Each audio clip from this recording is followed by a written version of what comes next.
Thank you for tuning in to Strange Studies of Strange Stories. The following podcast is from our original show, the H.P. Lovecraft Literary Podcast, which ran over 600 episodes from 2009 to 2022, and is exactly the kind of thing you can expect from us here, albeit with an expanded focus on all the best in horror, science fiction, and fantasy. There's a new free episode every month, or subscribe at patreon.com/witchhousemedia to get new shows every week. Thanks again, and enjoy. hppodcraft.com.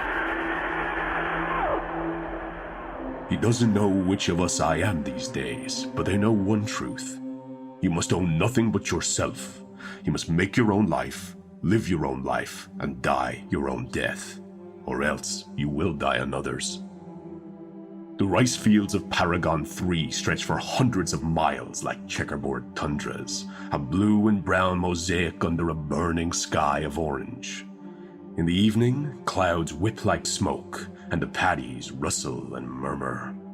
A long line of men marched across the paddies the evening we escaped from Paragon 3. They were silent, armed, intent, a long rank of silhouetted statues looming against the smoking sky. That was the opening of Fondly Fahrenheit by Alfred Bester, and we're here to talk about it on HP Podcast, and I am Chris Lackey. And I'm Chad Pfeiffer. We're here conducting Strange Studies of Strange Stories. I'm glad we're finally covering an author who is named in the same tradition as myself. My family, instead of junior or senior in numbers, you use comparatives. So, he was the son of Jeff Best, and as such, his name is Alfred Bester. His son's Jimmy Bestest. Oh, right. The superlative. Yeah, good. Yeah, my dad was Richard Fife. Oh, okay. I'm Chad Pfeiffer. I didn't have any children because my ego's too fragile. Yeah, Cannot have a Fifist. No. I did read about a festival in Windsor on your side of the pond there. It's called Fifest. And I don't know what they're trying to pull, but you're on my radar now, Windsor. Because as you know this about me. First thing I do when I pull into a new town, grab the phone book, Terminator style. Anybody named Fifest here? No? Lucky day. Lucky day for this town. Sarah Fifist? Yes? That's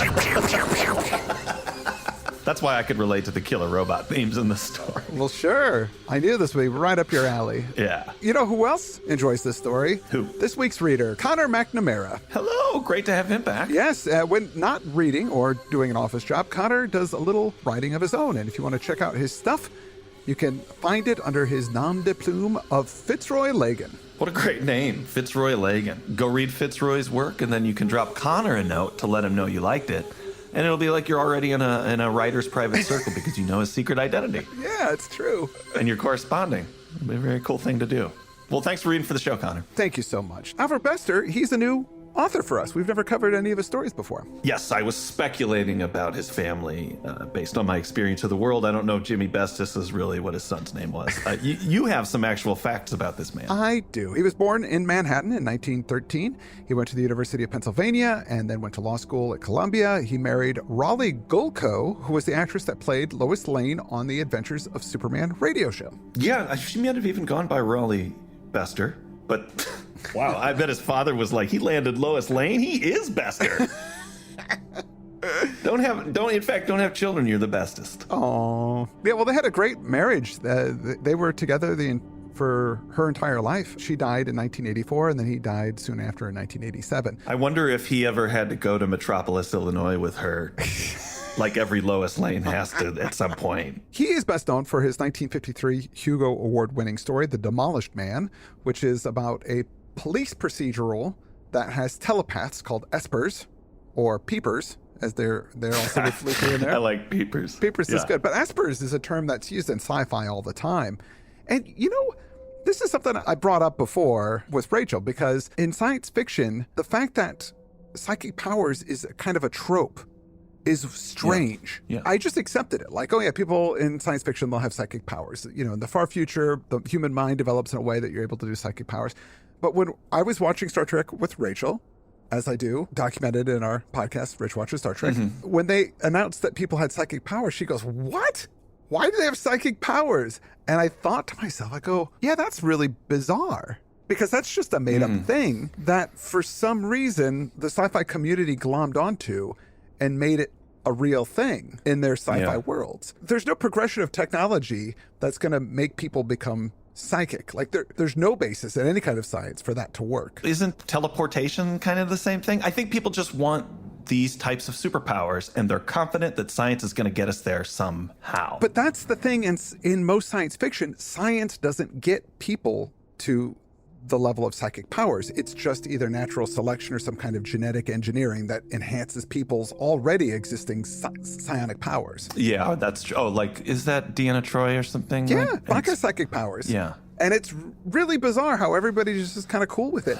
I was cool with it until my wife pointed it out to me that it's really bizarre. And it is. But see, that doesn't, even when you point it out, I'm still like kind of cool. You said there's no thing that would lead to that scientifically, and I disagree with that. I mean, I could make the leap in a couple of steps speculatively. If you're doing everything now with voice control, I know that scientists are studying impulses in the brain right now and have been for quite some time to see what the physical and electrical responses are in that organ to certain thoughts that you have. And for all we know, there might be an electrochemical language there to be decoded. Yes. So, maybe the way that a voice command may learn your accent or an intonation in your voice, a thought reading device would know on one complex set of electrical impulses, you have had the thought turn the light on or what have you. And once that language gets decoded, right, with machine learning, we can watch or dramatize a person's thoughts, read those impulses, etc. So there's a way to get there, I think, in terms of telepathy. There is. Speculatively. Yes. And so would a different alien race perhaps have evolved with the ability to decode that language on an instinctual level, the way that spiders can spin webs that are amazingly strong, etc., things that are born out of instinct. But that's not what it is, though. Their explanation is everybody's psychic or has psychic potential, and some people are better at it than others. So that I can, touch your mind from miles away. You're doing it right now. There's no real scientific explanation for that. They say that there's like psi waves or there's some sort of, it's all just far out woo and not really based in any science. I don't know what woo is, though, actually. What are you talking about? Woo is like hocus pocus, mumbo jumbo stuff. Anyway, we've come to no conclusion on that. Well, no, we have. We've come to a conclusion that we're on two sides of this, which is, that's good. That makes for good radio, I say. I like it. I accept it. I think it's fine. No, I like it too. I have lots of cool sci-fi that I've read and watched, and I love Star Trek, and it's got psychic powers all over the place in that. But maybe Rachel needs to mind her own business. So Baxter got his start in the April 1939 issue of Thrilling Wonder Stories with a story he wrote called The Broken Axiom. He got into writing for comics, DC Comics specifically, in 1942. He worked under good old Julius Schwartz. He wrote for Green Lantern. He also created Solomon Grundy, and he wrote the Green Lantern Oath that everybody knows. Oh. In brightest day and darkest night, no evil shall escape my sight. Let those who worship evil's might beware my power, Green Lantern's light. Are you still there? You didn't fly off into the space? No, I didn't. The slogan I recall much more is Solomon Grundy smash Superman. That's what I like. It's good. He created Solomon Grundy. That's pretty awesome. We were talking about Solomon Grundy when we were talking about Swamp Thing stuff. Yep. Because he's like a swamp creature guy. He is. Bester also went on to write a lot of novels. This story, Fondly Fahrenheit, came out in 1954, the August issue of the magazine of fantasy and science fiction. And this was made into a teleplay called Murder and the Android, which aired in 1959 as part of the Sunday Showcase series. I got this recommendation from an article on hobbylark.com written by Chris Teldon called 10 Best Science Fiction Stories of All Time from the Golden Age to the Modern Era. This was number 1. Wow. On that list. And this is what he wrote. Besides being a true personality and a novelist, Bester was a rare beast amongst Golden Age science fiction writers. He didn't just tell a great tale, he could write. Many Golden Age writers, including one of the best known, Robert Heinlein, were far better storytellers than they were writers. They had vision, but words, not so much. We've seen a little of that this month. Bester wrote with a deep understanding of the psychology of language. He knew English well enough to play with it, mangle it, do impossible things with it. With Fondly Fahrenheit, the writing doesn't just tell the story, it becomes the story, which is, I suspect, why Fondly Fahrenheit was not ultimately dismissed as just another science fiction horror story. Though the story's disturbing premise, that a servile android robot could turn on its human superiors and commit murder, was probably radical at the time. Without Bester's way with words, the story wouldn't have become the classic sci-fi story it is today. It's still cited as one of the best best sci-fi stories ever. Finally, Fahrenheit isn't literary or prosy like Ray Bradbury's The Sound of Thunder. It's just beautifully written with a suspenseful mystery and a catchy song you won't forget but will want to. It's a story you have to keep reading. And the end changes everything and makes it, in my book, the undisputed best of all time. But feel free to dispute it if you like. Warning, as it is about a serial killer. Finally, Fahrenheit is a fairly dark story and may not be suitable for kids, which I think that warning goes for this podcast episode as well. We won't dwell on the details, and neither does the story, but there is harm done to minors in here that we will be touching on. This story begins with a bunch of men out looking for a girl who is missing. They're on an alien world called Paragon 3, but it seems to have been colonized by humans for some time. Opening paragraphs are very important in these types of stories. This one is really a doozy. Just real quick to touch on it, and we can revisit it at the end, but it says, he doesn't know which of us I am these days, but they know one truth. So it's an identity crisis of some kind. Very confusing who's being talked about. Yes. And then, you must own nothing but yourself. You must make your own life, live your own life, and die your own death, or else you will die another's. Out of context, that's almost a meme or like a self-help pull quote, you know? What an opening paragraph compared to what we normally get. There are over 100 men sweeping this area until they finally find the girl and she's dead. A little bit of whiplash there because we've been following protagonists who maybe, if they're not the good guys, they're at least the stand-ins for the reader a bit. So I was on the narrator's side, hope he escapes, you know, and then you find out what they're looking for and you go, oh. No. Now, she's in a rice field and there's no water in her mouth, so they deduce that she was murdered, but she also has hand marks around her throat. She has blood and skin underneath her fingernails, but unlike her own blood, it has not clotted. And one of the men points out that android blood does not clot, and the other counters that it is impossible for an android to kill someone. It's against their programming. And they note that the temperature outside is 92.9 degrees Fahrenheit. There's some of that lack of imagination we've been seeing pop up throughout this month as well, though. You know, go ahead and let that cat monster inside. We've seen everything it can do. You know, these organisms are doubtless long dead. Go ahead and tap on it, see what happens. And, you know, androids can't do this. It's not in their programming. Now, we cut to a spaceship. It's called the Paragon Queen, and it's on its way to Megaster 5, another planet. This guy, James Vandeleur, and his android. The android has the letters MA on its forehead, which stands for multiple aptitude, and it's currently valued at $57,000, but our guy, Vandeleur, is now down to only $1,600. He had to leave everything behind to escape with his android. He starts beating the android with a strap. He's angry at it. The android explains, I don't feel any pain, so you're just damaging your own property right now. Property. So key. And this $57,000, we don't know what the economy of this place is, but I think that's a lot of money. Probably he's looking at 1950s bucks when he made up those figures. Sure. But it's definitely a ton of dough. It was really hard to figure out who was beating who and what was happening there. Because like I said, the pronouns keep changing. But eventually you get to the conclusion that the main character is the human and the robot. That the personality is bouncing between the two of them. Mm-hmm. This human is wealthy, like very well off. Vandeleur, he says, my house was worth $10,000. The land was worth $5,000. There was furniture, cars, my paintings, etchings, my plane, and nothing to show for everything but $1,600. So he's really come down in the world. Yeah. We also find out that the android is not mechanical, but biological. It's made from synthetic tissue. And he asks the android why it killed the girl, but it doesn't know. The android has pat responses to a lot of things. It says, I must remind you that I'm worth $57,000. I must warn you that you are endangering valuable property. You damn crazy machine, Vandeleur shouted. So over and over, Vandeleur asserts, I can't get rid of this machine because it's the only valuable thing I have. And the machine over and over asserts, I'm a thing of value, so you can't get rid of me. And that is just like a minefield psychologically. Yeah. We don't need to go too far down that route, but the idea that this part of my personality is destructive, but it's also the only valuable thing about me is such a cool thing to key into. Yep. We find out that this murder isn't the android's first transgression. It has also caused some mischief, doing petty destruction and arson, but murder is its newest defect. The funny game that's being set up here, you don't know it's a game yet, is he had his own private plane. Now he's in the second-class cabin. They're on the run because of the escalating crimes. This downgrade in status just keeps happening with each crime. It's kind of funny. Vandeleur gets the android to falsify his credentials, and he changes his names to James Valentine. Now, some time has passed, and Vandeleur is on Megaster, the place that he's run away to.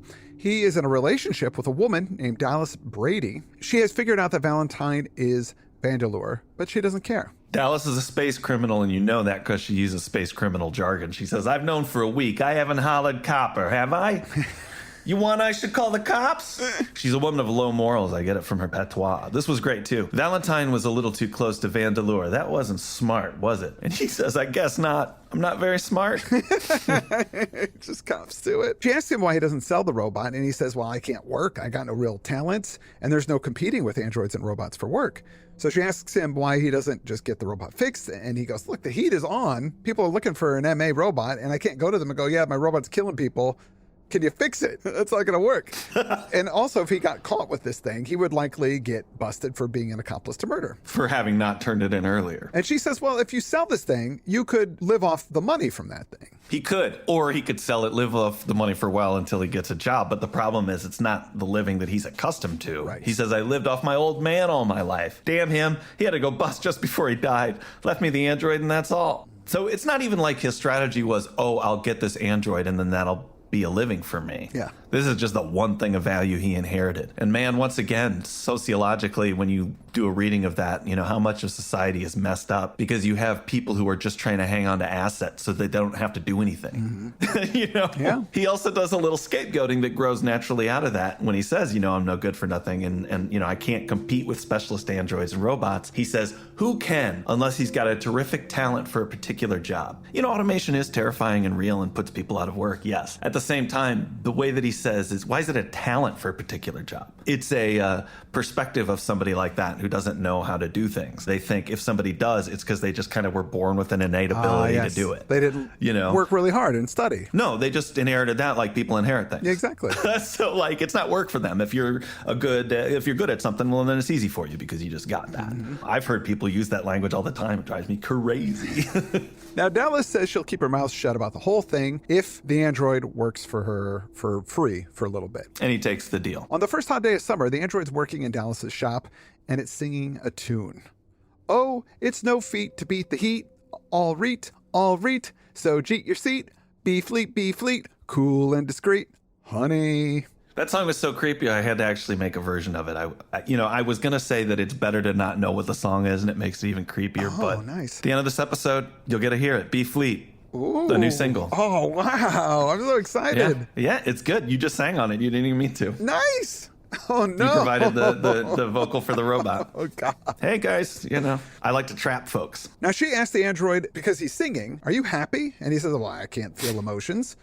And then it just goes over to the furnace. It picks up some molten gold, and then it comes up behind Dallas, and it pours it over her head, killing her. Just like Viserys Targaryen, right? Like, did he get gold poured on his head? Yeah, absolutely. It was right out of Game of Thrones. So I know what it looks like from having seen it depicted on the HBO program. Creepily, it sings its little song while it murders her. It notes that the temperature outside is 98.1 degrees Fahrenheit. Vandeleur and the android have to escape yet again and move to a new planet, Lyra Alpha. This time he has to go on a third-class cabin. His circumstances are downgraded again when he gets to the planet, too. He's pretending to be a student. So now he's got to live that student starvation life. Yes. Now, Vandeleur has beaten the robot about the head to bruise up his MA mark so that people can't recognize him as that type of android. Word is out, of course, about this crazy robot.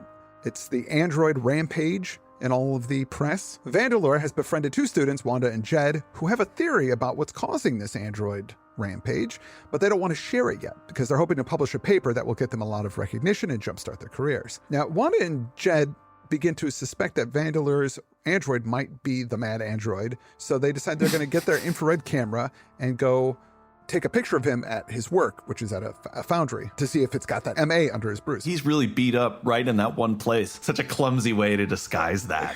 Yeah, it's really bad. By punching him.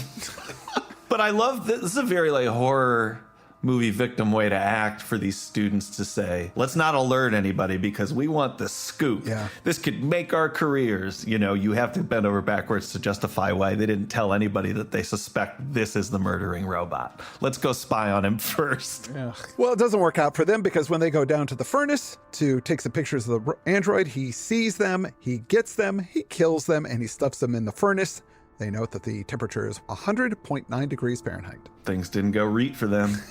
Not all read. Vandeleur and the android have to leave yet again. And this time, he's able to take the research papers of Wanda and Jed, but he doesn't understand them. He can't make heads or tails of it. He's got to correlate contents. Sneer at the Lovecraft academics now, will you? He's so useless. he can't do it. And that game continues where now this time when they travel, they're in steerage. They end up back on Earth and are dead broke. He tries to get the robot to rob this blind man, but the android can't go against his programming. Vandeleur says that you've done it plenty of times before. Now we need you to do it. But he won't budge, so Vandeleur goes to do it himself. He goes up to the guy and he says, "Sir, I've got to have some money." And the guy says, "Are you begging or stealing?" And he says, "I'm prepared for either." Now the blind man asks him, "Well, what do you really want? You want money, but what are you going to use that money for?" And he's like, I need food and a place to stay." And he goes, "Tell you what, my name is Blenheim. I'm a mathematician. I've got a place you can stay and a food you can eat, so come with me and I'll take care of you." Because Vandeleur is able to offer this mathematician something in return, which is a new problem to solve. He found his Lovecraftian protagonist right here. Yeah. This guy's a scholar. The narration keeps going from first person of the android to first person of Vandeleur. So it's a little confusing of who's who, but it's okay. We're kind of blurring these two people together. He asks Blenheim about the papers, and maybe he can understand what's going on. He can correlate the contents. Looking at it, the mathematician realizes, the common element here is the weather. Specifically, when the temperature is above 90 degrees Fahrenheit, the android malfunctions. So Vandeleur is ecstatic about this, but now he is involuntarily saying, all right, when he talks. Vandeleur tells the android to get a weapon, and the blind man wigs out, and the android won't do it. He's not going to help him because the temperature is well below 90 degrees in here, so he's not going to break his programming. Blenheim starts screaming. He jumps on him. The android does bring him a gun because it's not directly doing anything, and then he takes the gun and he shoots the blind man, kills him. This mandroid thing is kind of a Dracula, actually. He and the android go from place to place, getting other people to do what they need and then stealing their work. They're creating nothing, taking everything. Yeah. I even felt like there was a Google vibe to this a little bit, the way that company, it's wealthy folks leveraging what was once a sort of democratizing algorithm. That initial burst of technology is sort of the android, but now Google goes from technology to technology and I don't want to say steal it, but it aggressively acquires this stuff. As a company, it's about so much more than that original algorithm. And it's like he's doing the same thing. He's bouncing from place to place, getting people to work for him, then knocking them out of the way and taking their work and absorbing it, kind of. There's just a lot of stuff going on in the story. There really is. Now, they escape to another part of London and go to a shop that says Nan Webb, psychometric consultant. And he says to her, he goes, "I'm a student," and he pays her a fee. She looks at the papers and Blenheim's notes, and he's like, okay, something's going on here. Sure, okay, temperature has something to do with his behavior, but what is going on exactly? This isn't the only android that has been in temperatures above 90 degrees. So why is this happening? She says, "Synesthesia. Your research has uncovered the fact that the android most probably reacts to temperature stimulus above 90 degrees. Most probably there is enough endocrine response, probably a temperature linkage with the android adrenal surrogate. High temperature brings about a response of fear, anger, excitement, and violent physical activity, all within the province of the adrenal gland." So she explains that projection might be going on.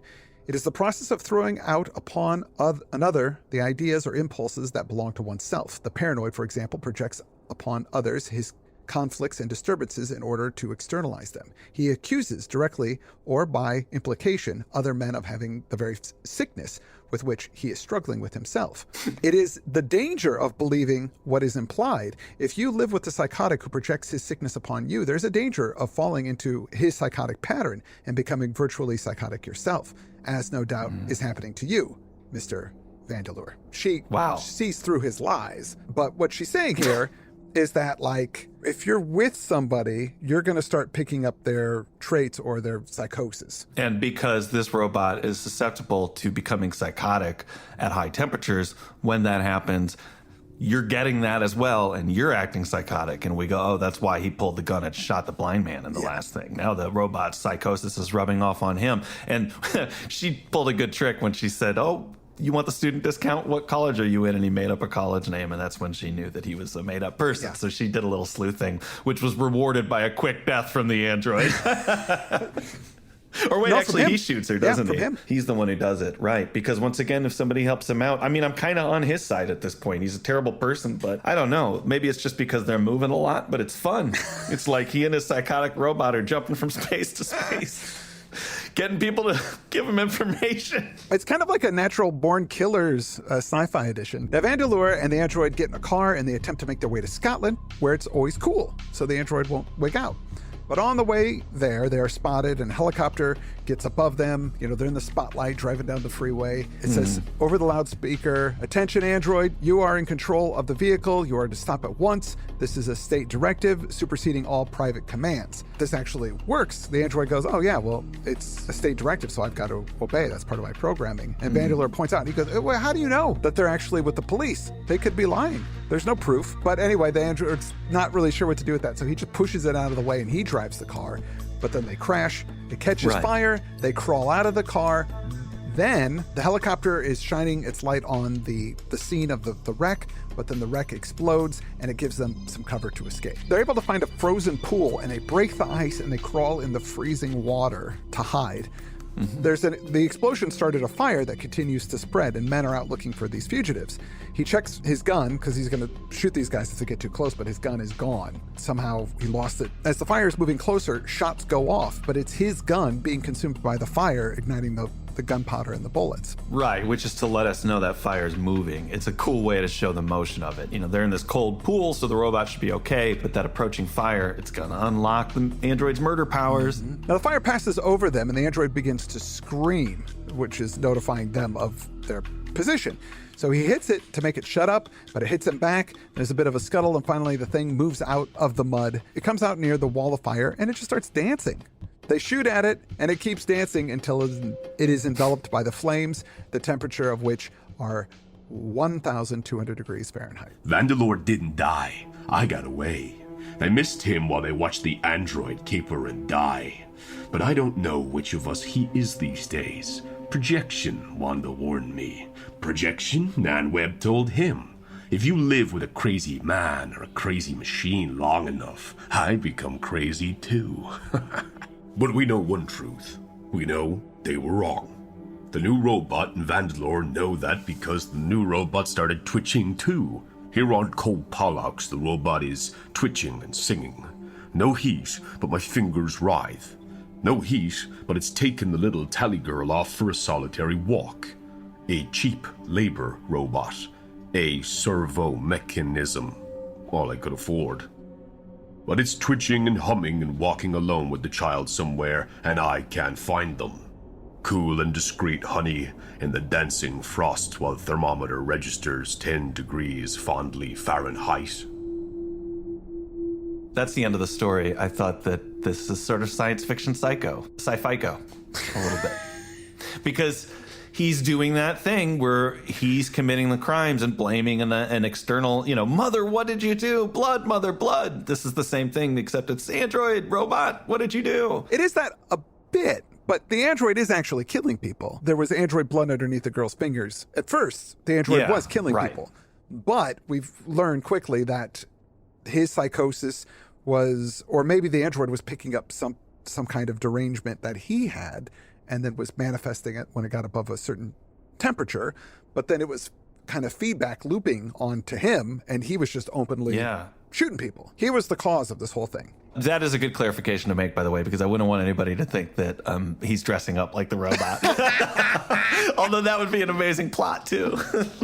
That would be if good. You were dressing up like your own robot to go out and do weird stuff. But there's a grain of truth in this psychology, though, that's neat, too, because I'll notice sometimes when I do something accidental or I'm very mad about, I'll slip into the third person.